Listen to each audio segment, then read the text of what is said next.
በምስራቅ አርሲ ዛሬም የተገደሉትን ምዕመናን ስም ዝርዝር ልንገራችሁ። ሁላችሁም ይሄንን መረጃ አምስት ጊዜ ኮፒ ሊንክ አድርጉትም።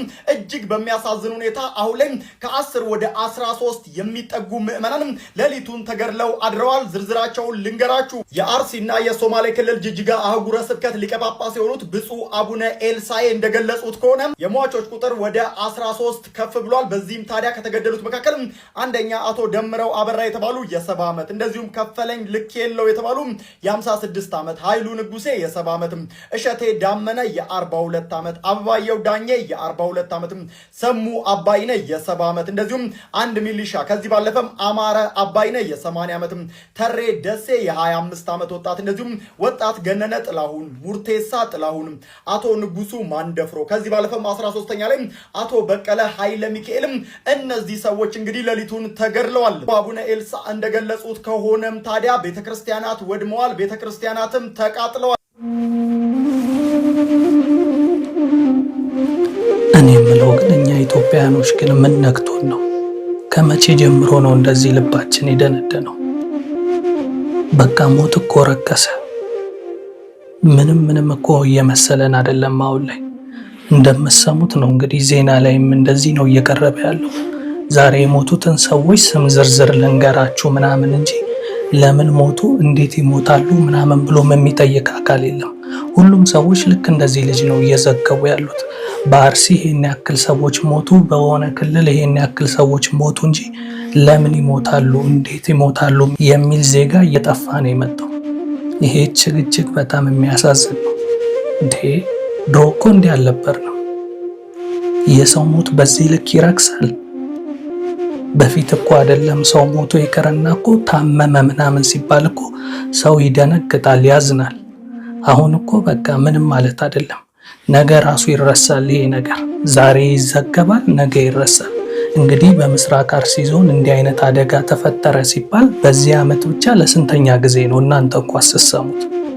በቃ ለዚህ ነው ሞት ረከሰ ያልኳችሁ። በቃ እሺ የሆነ አደጋ እኮ የሆነ አይነት ችግር እኮ አንዴ ሊከሰት ይችላል። ያ ችግር ድጋሚ እንዳይከሰት የክልሉ መንግስት ከህብረተሰቡ ጋር በመተባበር ድጋሚ እንዲህ አይነት ነገር እንዳይፈጠር አስተባብሮ ምን ብሎ ችግሩን ለማስተካከል ምናምን መጣር ነበር አይደል የነበረባቸው?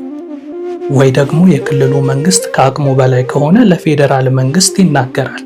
ከዛ የፌዴራል መንግስት ደግሞ መፍትሄ የሚያመጣበትን ነገር ማመቻቸት ሲገባ እንዴት በተመሳሳይ አይነት መንገድ ይሄን ያክል ሰዎች ሞቱ፣ ቤተክርስቲያን ተቃጠለ ምናምን ተብሎ ከዘገባ ያለፈ ነገር መሬት ላይ የወረደ ነገር እንዴት አይፈጠርም? ለዚህ ነው የሰው ሞት እኮ ረከሰ ያልኳችሁ። በቃ ይሄን ያህል ሰው ሞተ ሲባል እኮ ሰው መደንገጥ አቆመ። በቃ ልክ እንደ ተራ ዜና ምናምን ቲክታከሮቹም ቶሎ እንደዚህ አይነት ነገር አቅርበው ላይክ ምናምን ለማግኘት እንጂ ዜናውን ሲያቀርቡ እንኳን አዝነው እንኳን ለምን እንዲህ አይነት ነገር ይፈጠራል ምናምን ብለው እንኳን ድምፅ እንኳን አይሆኑ ወይም ደግሞ ተቃውሟቸውን አያሰሙ። ይሄ በጣም ነው የሚያሳዝነው። እውነት እኔ በጣም እያዘንኩ ነው ያለሁት። ምክንያቱም በፊት ላይ እንደዚህ አልነበርንም ኢትዮጵያውያን። አይደለም ብዙ ሰው ሞቶ ይቀርና የሆነ ፕሮግራም እንኳን እኮ እናክብር ተብሎ ግብ የሚፈጥር ተቃውሞ የሚፈጥር አካል ነበር። አሁን ላይ እንዲህ ቤተክርስቲያን ተቃጠለ እንዲሆነ ሲባል በአርሲ ዞን ብቻ አይደለም እኮ በተለያዩ ክልላትም በአክሱም ሙስሊሞች እንዲሆኑ ምናምን ይባላል። እንዲህ በሚሆንበት ሰዓት እንዴት ነው ሰው ወደ መፍትሄው የማይሄደው? ድጋሚ እነዛ ነገሮች እንዳይከሰቱ ለምንድን ነው ህዝቡስ ሆ ብሎ የማይወጣው? እንደገና ደግሞ ህዝቡና የክልሉ መንግስትም አብሮ ተደራጅቶ እንደዚህ አይነት ጥቃት እያደረሱ ያሉ አካላቶች ድጋሚ ጥቃት እንዳያደርሱ እንዲሁም ደግሞ ጥቃት አድራሾቹን ተከታትሎ የማይዝበት ምክንያት ምንድን ነው?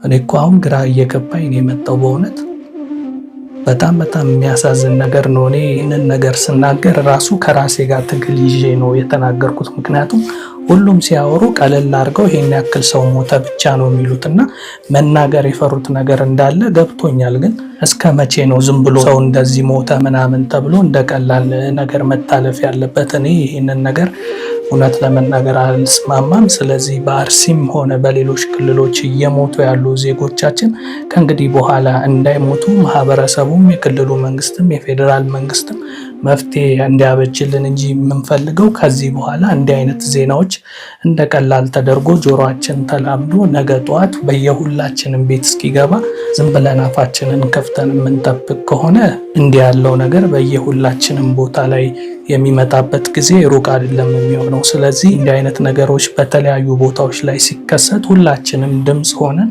ሆ ብለን ልንቃወምና ነገሩን ልናወግዝ ይገባል ነው የምለው።